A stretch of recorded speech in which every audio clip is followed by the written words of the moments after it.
Mummy, मैं कह रहा हूँ ना, मैं सिया से ही शादी करूँगा, अन्यथा मैं ज़िंदगी भर कुंवारा ही रह जाऊँगा और यह मेरा अंतिम निर्णय है। अब इस विषय पर मैं आपसे कोई भी आगे बहस नहीं करूँगा। तभी अभिनव की मम्मी रमा जी ने कहा, बेटा तू समझता क्यों नहीं है? हमने तेरे सामने सिया की जन्म कुंडली पंडित जी को दिखाई थी ना, और उन्होंने सिया की कुंडली में मांगलिक दोष बताया है। अब तू बता, सब कुछ पता होते हुए हम तेरी शादी एक मांगलिक लड़की से कैसे कर दें? तू जानता नहीं है, मांगलिक दोष वाले के जीवन साथी की मौत जल्दी हो जाया करती है। इसीलिए तुझे मैं समझा रही हूँ, तू भूल जा सिया को। रमा जी ने अभिनव को बहुत समझाया, पर अभिनव का कहना था कि जब मैंने सिया से प्यार किया था, तब मैंने उसके साथ प्यार करते हुए जन्म कुंडली का मिलान नहीं किया था, ना ही मैंने इस मिलानों को मानता हूँ। इसलिए अब बस मैं शादी करूँगा तो सिर्फ सिया से, और यह मेरी आखिरी फैसला है। आखिर रमा जी को अपने बेटे की जिद के आगे झुकना पड़ा और पंडित जी के द्वारा बताए गए अनुसार सिया के मंगल दोष को दूर करने के लिए अभिनव के साथ शादी करने से पहले सिया की शादी एक पेड़ से कराई गई और उसके बाद सिया ने अभिनव से शादी करी। सिया दुल्हन बनकर अभिनव के घर आई, पर रमा जी को सिया का मांगलिक होना अभी भी खटक रहा था और रमा जी उसे दिल से अपना नहीं पा रही थी, और घर में कुछ भी परेशानी आती तो उसका दोष सिया को ही दे दिया करती। लेकिन सिया पढ़ी लिखी संस्कारी लड़की थी और वह अपनी सासू माँ की बातों से मिले इस बेवजह आरोपों को अपने दिल से नहीं लगाती थी, और ऐसे ही ससुराल में उसके दिन कट रहे थे। एक दिन अभिनव ऑफिस से जल्दी घर आ जाता है। तब रमा जी ने उससे पूछा, बेटा आज जल्दी कैसे आ गया? तब उसने बताया, माँ आज सुबह से ही सिर दर्द हो रहा है और बहुत कमजोरी आ रही है, इसीलिए ऑफिस से काम करने की हिम्मत नहीं हुई। तब रमा जी ने कहा, चल बेटा जल्दी कर, हमें डॉक्टर के पास चलना चाहिए। तब अभिनव और रमा जी डॉक्टर को दिखाने गए। डॉक्टर को दिखाने के बाद मालूम पड़ा कि अभिनव को पीलिया हो गया है, और दोनों जैसे ही घर लौटे रमा जी ने घर को सिर पर उठा लिया और कहने लगी, जब से ये लड़की हमारे घर आई है तब से हमारे घर में परेशानियां और बीमारी भी साथ लेकर के आई है। इसके कदम ही अशुभ हैं। अब देखो इसका मांगलिक दोष हमारे बेटे पर भी असर करने लगा है।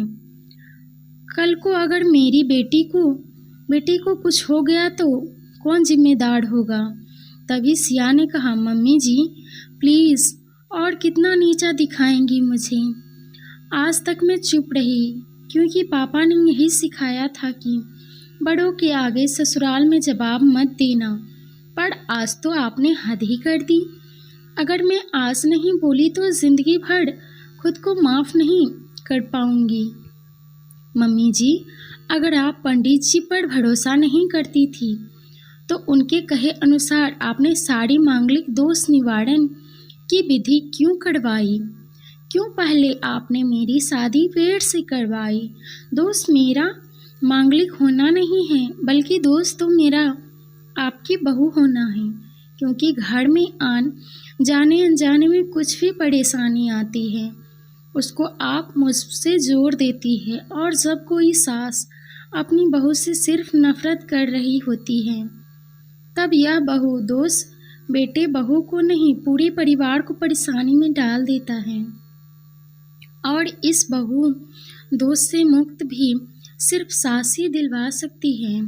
बहू को अपनी बहू मानो, उसके दिल से अपनाओ, उसे भी सम्मान दे और यह महसूस कराए कि वह भी इस परिवार का सदस्य है। नहीं तो बहु दोष मांगलिक दोष से भी ज़्यादा पीड़ादायक हो सकता है। सिया की कही गई बातें रमा जी के दिल को झकझोर रही थी और उन्हें मन ही मन पश्चाताप भी हो रहा था। उस समय उन्होंने सिया को कुछ भी नहीं कहा। थोड़े दिन बाद अभिनव बिल्कुल ठीक हो गया और ऑफिस जाने लगा और 1 महीने बाद अभिनव की सैलरी भी बढ़ गई। तब उसने घर आकर इसका श्रेय सिया को दिया। तो रमाजी बोली, हाँ सही है बेटा, तू तो सारा श्रेय बहू को ही देगा।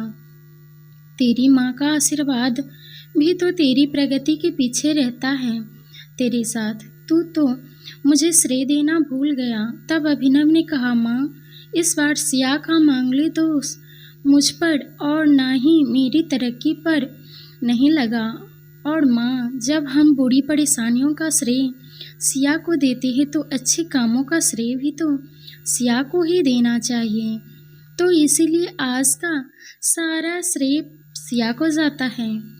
अभिनव ने हंसते हुए कहा। तब सिया बोली, अभिनव, तो क्या तुम भी मुझे ऐसा समझते हो? तभी अभिनव ने कहा, नहीं सिया, बिल्कुल नहीं, बल्कि मैं तो माँ को यह समझाना चाह रहा हूँ कि सुख दुख हमारे जीवन का हिस्सा है और कभी जीवन में खुशियाँ आती है तो कभी गम भी आते हैं। इसके लिए हमें परिवार के सदस्य या अपनी बहू को दोष देना उचित नहीं है। तभी रमाजी बोली, बेटा सही कह रहा है तू, और तेरी तरक्की ही बहुत है मुझे इस झूठे दोषों से बाहर निकालने के लिए। आज मैं यह कसम लेती हूँ कि आज के बाद मैं सिया को किसी भी बात का दोष नहीं दूंगी। यह कहकर सिया आज बहुत खुश थी, क्योंकि आज उसको उसकी सास ने मांगलिक दोष के साथ साथ बहु दोषों से भी मुक्ति दे दी थी। कैसी लगी आपको यह कहानी? प्लीज़ कमेंट करके ज़रूर बताइएगा।